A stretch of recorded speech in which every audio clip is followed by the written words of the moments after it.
ও ভাই রে ভাই, এত বেলা হয়ে গেল, একটা মুরগিও পালাম না এখনো। দেখি মুরগি আসে কিনা, যদি পাই তাহলে দাঁড়াবানি, আর যদি না পাই তা চলে যাবো নদী ঘুরে।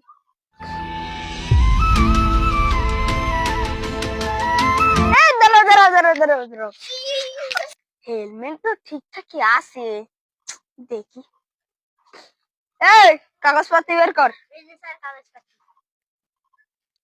লাইসেন্স সবই তো ঠিকঠাকই আছে, কি করবো।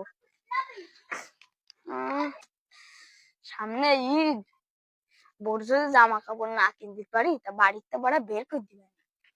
এনে দোস্ত হেলমেটটা রাখ, খুব গরম লাগছে। গরম লাগছে। এই হেলমেট খুললি কেন? 500 টাকা দে। কেন স্যার, আমার তো সবকিছুই আছে। হেলমেট খুললি কেন? টাকা দে। এখন যদি বেলাইন যদি পড়ে যাস তো তোর মাথা ফেটে যাবে না?